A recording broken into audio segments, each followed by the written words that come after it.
खबरता तक के धर्मानुरागी दर्शक वृंद, खबरता तक के धर्मखंड के अंतर्गत आज मैं जिस रहस्यमयी कथा प्रसंग को लेकर आपके समक्ष उपस्थित हुआ हूँ, वह प्रसंग माता सती, भगवान विष्णु और देवाधिदेव महादेव के साथ साथ दक्ष प्रजापति के साथ जुड़ा हुआ है।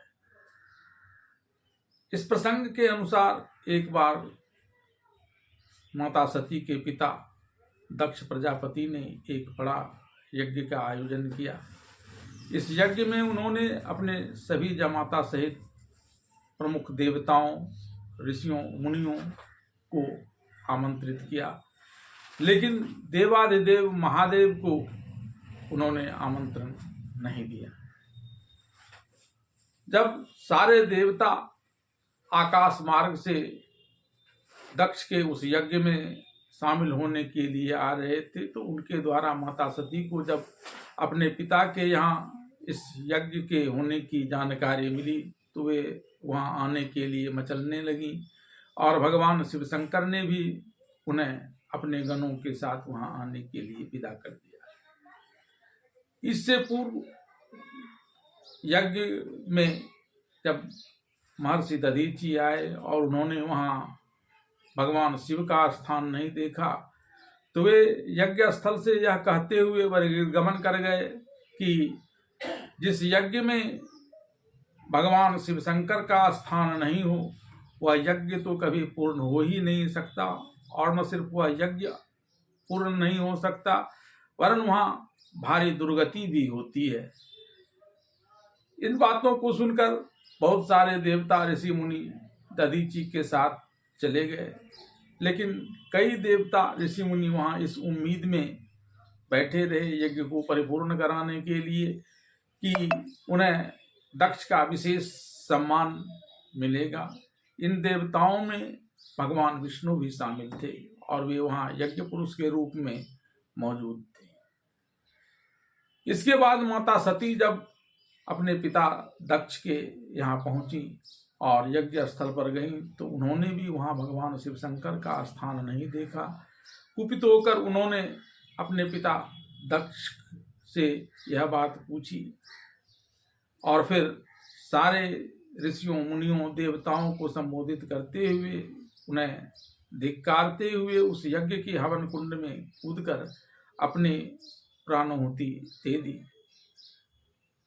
भगवान विष्णु वहाँ मौजूद थे, लेकिन उन्होंने भी माता सती के इस आत्मदहन को रोकने में कोई दिलचस्पी नहीं ली और वहाँ ही रहकर यज्ञ को आगे संपन्न कराने में जुटे रहे। यहाँ तक कि जब वीरभद्र जब भगवान शिव शंकर से आदेश लेकर इस यज्ञ विध्वंस के लिए आए और यज्ञ मंडप को तहस नहस कर दिया, देवताओं की दाढ़ियां तोड़ दी, दक्ष के सिर को तोड़कर अलग कर दिया, तो भी भगवान विष्णु उस यज्ञ को पूर्ण कराने पर ही अड़े हुए थे।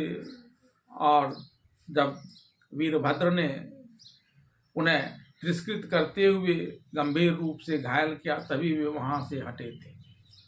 अब रहस्य की बात यह है कि क्या माता सती को आत्मदहन से नहीं रोकने के पीछे भगवान विष्णु अपने उस बात का बदला ले रहे थे जिसमें माता सती ने एक बार उनकी सीता बनकर परीक्षा ली थी, या फिर जो देवाधिदेव महादेव उनके आराध्य थे और वे भी जिन देवाधिदेव महादेव के आराध्य थे, ऐसे परस्पर प्रीति रहते हुए भी उन्होंने शिव के उस यज्ञ में स्थान न मिलने का विरोध नहीं किया और वीरभद्र के आने पर भी उस यज्ञ को परिपूर्ण कराने में जुटे रहने का प्रयास किया।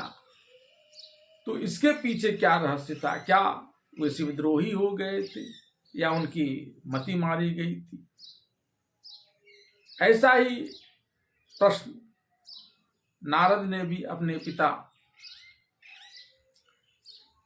ब्रह्मदेव से किया था और वहीं ये बातें खुलकर सामने आई थी। मैं आपको रामचरितमानस और शिव पुराण के आधार पर उन बातों का रहस्योद्घाटन करने का प्रयास कर रहा हूँ। बात अगर माता सती के द्वारा विष्णु के रामावतार की परीक्षा लिए जाने के कारण भगवान विष्णु के कुपित होकर देवादिदेव महादेव के दक्ष यज्ञ में हो रही उपेक्षा के बावजूद भी यज्ञ पुरुष बनकर यज्ञ की रक्षा करने में जुटे रहने और माता सती के हवन कुंड में कूदकर अपना उत्सर्ग करने से नहीं रोकने के दृष्टिकोण से करें तो माता सती ने भले ही भगवान विष्णु के रामावतार की परीक्षा ली थी, लेकिन प्रभु श्री राम ने स्वसम्मान उन्हें प्रणाम करते हुए वृषकेतु अर्थात भगवान शिव शंकर के कहाँ होने को लेकर सवाल किए थे।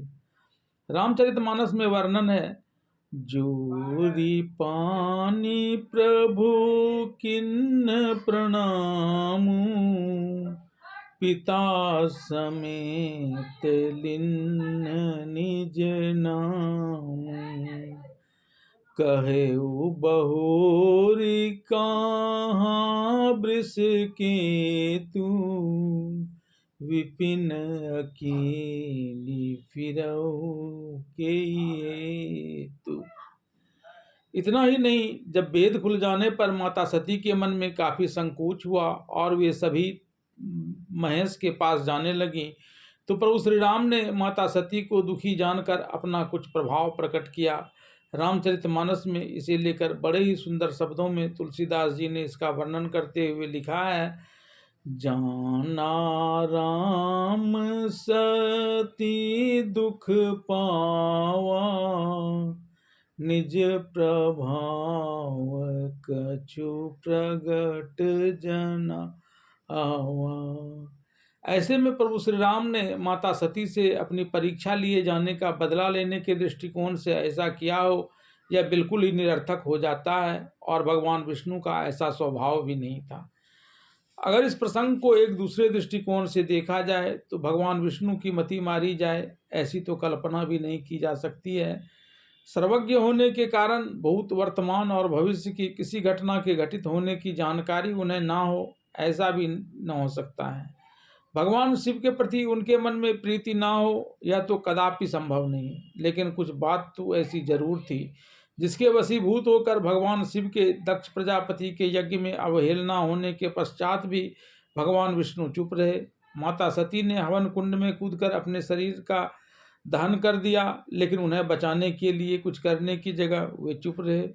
खुद को शिव भक्त बताते हुए भी यज्ञ विध्वंस के लिए आए शिव के गण वीरभद्र से लड़ाई मोल लिया, घायल हुए, तिरस्कृत हुए, लेकिन वहीं डटे रहे और अंत में वहां से पलायन किया।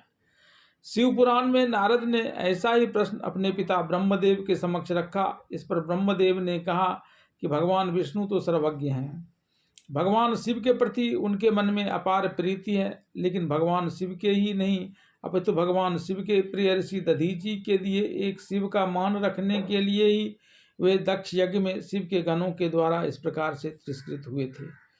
शिव भक्त ऋषि दधीची के द्वारा भगवान विष्णु को श्राप दिए जाने की चर्चा करते हुए ब्रह्मदेव ने कहा कि प्राचीन काल में क्षुभ नाम से एक प्रसिद्ध महातेजस्वी राजा थे। वह महाप्रभावशाली मुनीश्वर दधीची के मित्र थे। एक प्रसंग से राजा क्षुभ और दधीची में विवाद आरंभ हो गया। उस विवाद में वेद के विद्वान शिवभक्त दधीची ने कहा सभी वर्णों में ब्राह्मण ही श्रेष्ठ है। महामुनि दधीची ने कहा कि धन वैभव के मद से मोहित हो राजा क्षुभ ने इसका प्रतिवाद किया। क्षुभ बोले, राजा इंद्र आदि 8 लोकपालों के स्वरूप को धारण करता है, वह समस्त वर्णों और आश्रमों का पालक एवं प्रभु है, इसलिए राजा ही श्रेष्ठ है। राजा की श्रेष्ठता का प्रतिपादन श्रुति भी करती है। श्रुति के कथनानुसार जो सबसे बड़े देवता हैं वह मैं ही हूँ। इस विवेचना से ब्राह्मण की अपेक्षा राजा ही श्रेष्ठ सिद्ध होता है। हे चरणनंदन, आप इस विषय में विचार करें और मेरा आदर करें, क्योंकि मैं सर्वथा आपके लिए भी पूजनीय हूँ। राजा क्षुभ के इस मत को श्रुतियों और स्मृतियों के विरुद्ध जान भृगुकुल भूषण मुनिश्रेष्ठ दधीची को बड़ा क्रोध आया और उन्होंने राजा क्षुभ के मस्तक पर बाएं मुष्टिका से प्रहार किया।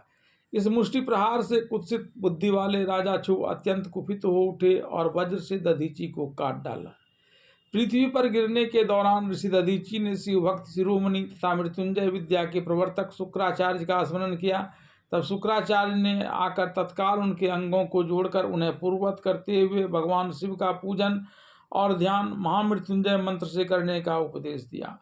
महामृत्युंजय मंत्र है ओम त्र्यंबकम यजामहे सुगंधिम पुष्टिवर्धनम उर्वारुकमिव वंदनान मृत्योर्मुक्षीयमामृतात्। इसका अर्थ है कि हम त्रिनेत्रधारी भगवान शिव की पूजा करते हैं जो हमें पुष्ट और समृद्ध बनाते हैं। हम प्रार्थना करते हैं कि वे हमें मृत्यु और उसके बंधन से वैसे ही मुक्त करें जैसे पकी हुई ककड़ी सहजता से अपने बेल से अलग हो जाती है और हमें अमरत्व प्रदान करें। ऋषि शिरोमणि दधीची द्वारा महामृत्युंजय मंत्र से विधिपूर्वक शिव की पूजा आराधना और तपस्या के उपरांत भगवान शिव शंकर दधीची के समक्ष प्रकट हुए और उनसे वर मांगने के लिए कहा। इस पर दधीची ने कहा, देवादिदेव महादेव, मुझे 3 वर दीजिए। मेरी हड्डी वज्र हो जाए, कोई भी मेरा वध न कर सके और मुझ में कभी भी दीनता न आए। दधीची के यह वचन सुनकर भगवान शिव ने तथास्तु कहकर उन्हें वे 3 वर दिए और वहां से चले गए। शिव से वर प्राप्त कर महामुनि दधीची के राजा शुभ के पास आए, जो उस समय सभासदों के साथ राज दरबार में मौजूद थे। मुनिश्रेष्ठ दधीची ने पहले की बातों को स्मरण कर क्रोधवश राजा शुभ के मस्तक पर पद प्रहार किया। हालांकि प्रतिशोध में राजा शुभ ने भी महामुनि दधीची पर वज्र प्रहार कर दिया, लेकिन शिव से प्राप्त वर के प्रभाव से उस वज्र का महामुनि दधीची पर कोई असर नहीं हुआ। इससे क्षुब्ध होकर राजा शुभ ने भगवान विष्णु को प्रसन्न किया और सारी बातें बताते हुए अपनी सहायता की गुहार लगाई। इस पर भगवान विष्णु ने राजा शुभ से कहा कि हे राजेंद्र, ब्राह्मणों को कहीं से भी थोड़ा सा भी भय नहीं होता है। विशेषकर रुद्र भक्तों के लिए तो भय नाम की कोई वस्तु है ही नहीं। यदि मैं तुम्हारी तरफ से कुछ करूं तो महामुनि दधीची को दुख होगा और वह मुझे शाप दे सकते हैं, जिससे दक्ष के यज्ञ में श्रेष्ठ शिवगणों के हाथ मेरी पराजय होगी और फिर मेरा उत्थान भी होगा। इसलिए मैं तुम्हारे साथ चलकर कुछ कहने की जगह अकेले ही महर्षि दधीची को जीतने का प्रयत्न करता हूँ। भगवान विष्णु राजा शुभ के पास से महर्षि दधीची के आश्रम पर आए और ब्राह्मण वेश में दधीची से एक वर देने की प्रार्थना की। महामुनि दधीची ने उन्हें पहचानते हुए यह बात कही कि आप भगवान विष्णु हैं, मैं इस बात को जानता हूँ। आप जो वर मांग रहे हैं वह अपने लिए नहीं बल्कि राजा शुभ के लिए है, क्योंकि उन्होंने आपको प्रसन्न किया है। मैं इस बात को भी जानता हूँ, लेकिन मैं आपको फिर बताता हूँ कि शिव की कृपा से मैं सर्वदा भय मुक्त रहता हूँ। इसलिए आप इस ब्राह्मण वेश को छोड़ विष्णु रूप में आइए। इस पर भगवान विष्णु ने मुनिश्रेष्ठ दधीची को आदेश देते हुए कहा कि वह एक बार जाकर राजा शुभ से कहे कि राजेंद्र, मैं तुमसे डरता हूँ। इस पर दधीची ने भगवान विष्णु से कहा कि शिव प्रभाव से मैं कहीं भी कभी भी किसी से भी किंचित मात्र नहीं डरता हूँ और सर्वदा भय मुक्त रहता हूँ। इस पर भगवान विष्णु ने अनगणित गणों की सृष्टि की, लेकिन महर्षि दधीची ने सभी को तत्काल भस्मीभूत कर दिया। तब भगवान विष्णु ने अनंत रूप धारण किया। भगवान विष्णु के इस रूप को देख महर्षि दधीची ने विष्णु को दिव्य दृष्टि प्रदान कर अपने शरीर में देव ऋषि समेत ब्रह्मांड के सारे चराचर को दिखा दिया। यह सब देख राजा शुभ महर्षि दधीची के पास आकर नतमस्तक हो गए। महर्षि दधीची ने राजा शुभ पर अनुग्रह किया, लेकिन भगवान विष्णु और उपस्थित सभी देवताओं को यह श्राप दे दिया कि देवेंद्र रुद्रगणों की क्रोध अग्नि से विष्णु सहित तुम सब ध्वस्त हो जाओगे। भगवान श्री हरि विष्णु महामुनि दधीची के इस श्राप के वशीभूत होकर ही शिवनिंदक प्रजापति दक्ष के उस यज्ञ में तिरस्कृत हुए थे और माता सती तथा भगवान शिव शंकर से अपार प्रीति रखने के बावजूद वे उस यज्ञ की रक्षा करने के लिए प्रवृत्त हो रहे थे। ओम नमः शिवाय।